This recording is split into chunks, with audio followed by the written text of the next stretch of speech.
ओम श्री हरिनारायण। ओम नमो भगवते वासुदेवाय। नमस्कार दोस्तों, आप सभी का स्वागत है भाग्योदय ज्योतिष केंद्र के इस वीडियो में। साथियों, अभी तक हमने ज्योतिष सीखने के क्रम में काफ़ी कुछ जान लिया है, ग्रहों के बारे में, राशियों के बारे में, और अभी हम लोग बात कर रहे हैं भावों के बारे में। भाव क्या होते हैं, उनमें से हमने कुछ भावों के बारे में बात कर लिया है। अपने लास्ट वीडियो में मैंने आपको बताया भी था और हर भाव के बारे में कुछ न कुछ बातें बताई थी, ताकि हम लोगों को आसानी हो आगे के भावों के बारे में जानने के लिए। साथियों, आज का जो हमारा भाव है वो बहुत ही महत्वपूर्ण भाव है, पंचम भाव। पंचम भाव के बारे में मैंने पहले भी कई बार बात कर चुका हूँ, और आज मैं बात करने वाला हूँ पंचम भाव के मुख्य कारक क्या होते हैं, पंचम भाव से हम क्या क्या देख सकते हैं, और पंचम भाव हमें किस किस चीज़ों के बारे में जानकारी देता है। साथियों, वीडियो को लंबा नहीं करते हैं और बात करते हैं पंचम भाव के बारे में। साथियों, जब हम कुंडली की बात करते हैं और कुंडली में पंचम भाव,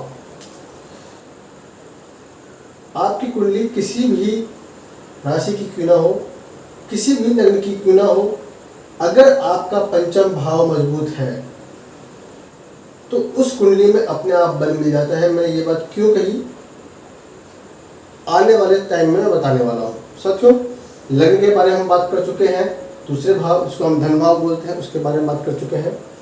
पराक्रम भाव, तीसरा भाव, इसके बारे में हम बात कर चुके हैं, जिससे कि हम लोग को छोटे भाई बहन और छोटे अपने से कम उम्र के मित्रों के बारे में जानते हैं, उसके बारे में बात कर चुके हैं।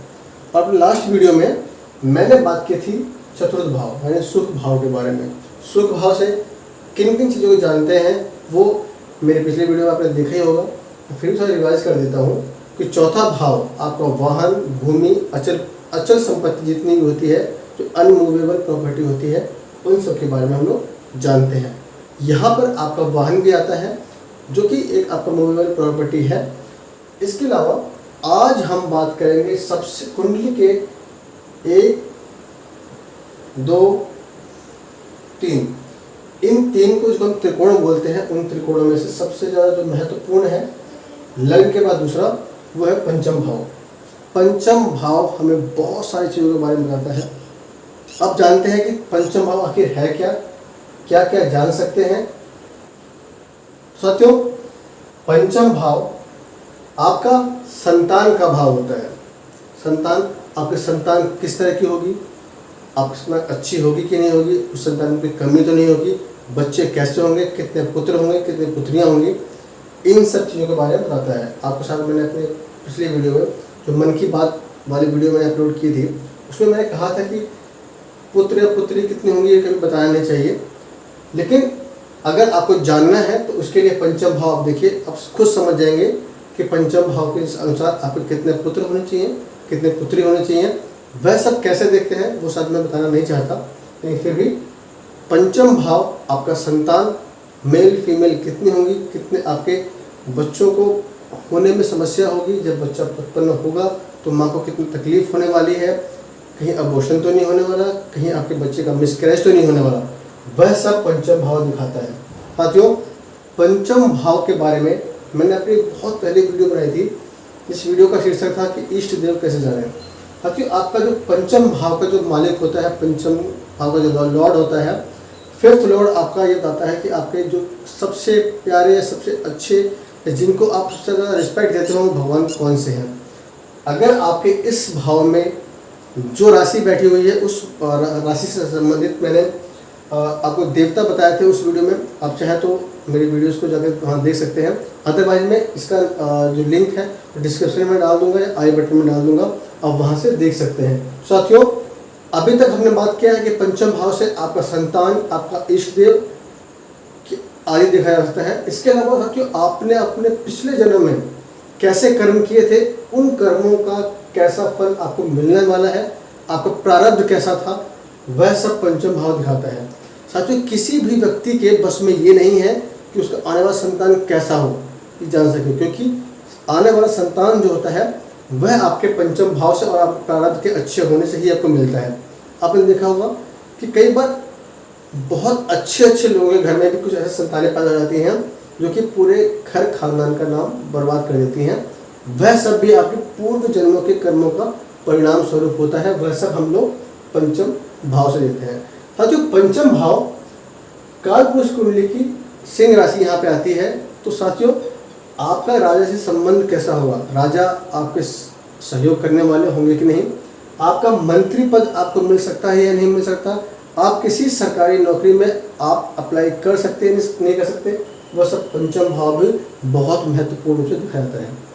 आपकी विद्या कैसी होगी, आपकी पढ़ाई लिखाई पूरी होगी कि नहीं होगी, कितनी पढ़ाई करेंगे, किस तरह की पढ़ाई करेंगे, यह सब आपका पंचम भाव बताता है। साथ ही पंचम भाव की व्याख्या करते करते तो मुझे लगता है सुबह से शाम हो जाए और पूरा ना कर पाऊँ। साथियों पंचम भाव आपके वाइफ का अर्निंग भी है, क्योंकि आपके अगर वाइफ ये है तो उसका 1 2 3 4 5 6 7 8 9 10 11 उसका इनकम भी यहीं से देखा जाता है। मतलब आपको अपने वाइफ से कितनी इनकम मिलने वाली है, कितना उसका सहयोग आपको अपनी लाइफ में मिलने वाला है, वह सब पंचम भाव से दिखाया जाता है। आपका पराक्रम का तीसरा भाव है, क्योंकि आपका पराक्रम तीसरा भाव है। तीसरे भाव है तीसरा भाव जो कि भावार्थ भावन का एक बहुत ही अच्छा प्रिंसिपल है, जो किसी कुंडली को देखने में बहुत ज़रूरत होती है। उसके अनुसार आपका पुरुषार्थ कैसा है और आप किसी काम को किस तरीके से कर सकते हो, वो पंचम भाव से दिखाया जाता है। आपकी विद्या प्राप्ति कैसे होगी बता दिया मैंने, आपके अंदर कितना लगन होगा किसी काम को करने का, वह भी आपको पंचम भाव से देखा जाता है।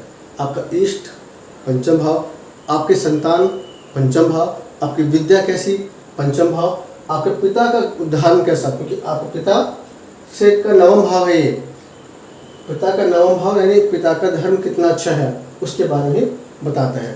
साथ ही यहाँ पे एक बात और बताना चाहता हूँ मैं कि कई बार हमने ये देखा है कि पंचम भाव पे अगर आपके बुरे जो कुछ क्रूर ग्रह हैं या जो कुछ पापी ग्रह हैं उनकी दृष्टि पड़े तो आपको संतान होने में बहुत दिक्कत होती है। जैसे कि उदाहरण लेते हैं, अगर मंगल आपके यहाँ बैठ जाए, मंगल की चौथी दृष्टि यहाँ पड़ेगी तो आपके बिना अबॉर्शन के बिना मिसकैरेज के कोई संतान होगी ही नहीं, ये मैं गारंटी से बोल सकता हूँ। मंगल यहाँ बैठे सप्तम दृष्टि से यहाँ देखे, संतान बिना अबॉर्शन के नहीं होगी। शनि यहाँ बैठ के तीसरे भाव से यहाँ देखे, बिना अबॉर्शन के संतान नहीं होगी, बिना मिसकैरेज संतान नहीं होगी। अगर शनि भी यहाँ बैठे, यहाँ सप्तम भाव को देखे, इस भाव को देखे, तो भी आपकी संतान बिना अबॉर्शन के नहीं होगी या बिना तकलीफ के नहीं होगी।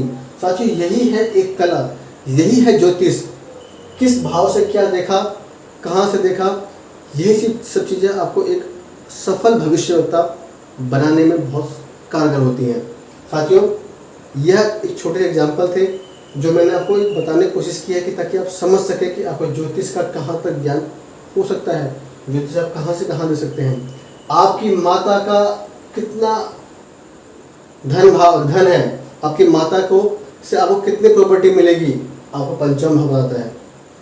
आपके कर्म का अष्टम है ये, आपको कभी जब नौकरी छूटेगी तो आप कहेंगे पंचम भाव इसमें जरूर इन्वॉल्व होगा, आप प्रमोशन मिलेगा तो उसके पंचम भाव कहीं ना कहीं इन्वॉल्व जरूर होगा।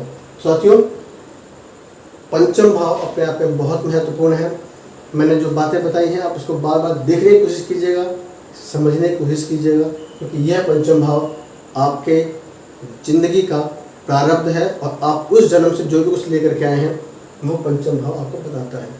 साथियों पंचम भाव आप देखिए और आप उस भाव में कैसे ग्रह बैठे हैं उन ग्रहों का विश्लेषण कीजिए। आप शायद ये भी अंदाजा ला सकते हैं कि आपने अपने पिछले जन्म में आप क्या थे और आपने कैसे कर्म किया हुआ है। साथियों यही ज्योतिष की सुंदरता है, यही ज्योतिष का एक बहुत ही बड़ा विराट स्वरूप है। साथियों ऐसे ही आप छोटे छोटे चीज़ों को देख करके आप हर भाव के बारे में जान सकते हैं। पंचम भाव के बारे में इतना कुछ इसलिए बताया क्योंकि कुंडली में 3 भाव सबसे ज़्यादा महत्वपूर्ण होते हैं, लग्न, पंचम और नवम। लग्न के बारे में तो मैं बात कर चुका हूँ, पंचम भाव के बारे में आज बात कर ली मैंने। आने वाले वीडियो में नवम भाव के बारे में बात करूँगा और बाकी इन सब वीडियो के उनके बारे में बात करूँगा। साथियों आप लोगों से अनुरोध है कि जो बाकी आपके आसपास के लोग जो ज्योतिष को जानना चाहते हैं, सीखना चाहते हैं, या जिनको ज़रूरत है इस ज्योतिष की, आप उनको ये वीडियो शेयर कीजिए ताकि उन लोगों को लाभ मिले और आप लोग भी लाभान्वित हो सके। साथियों अपना आशीर्वाद प्रेम ऐसे बनाए रखिएगा। ऐसे ही अपने जो कमेंट्स वगैरह हैं आप मुझे करते रहिए, और कोई प्रश्न हो तो जरूर लिखिएगा। आप लोगों का बहुत बहुत धन्यवाद इस वीडियो के लिए।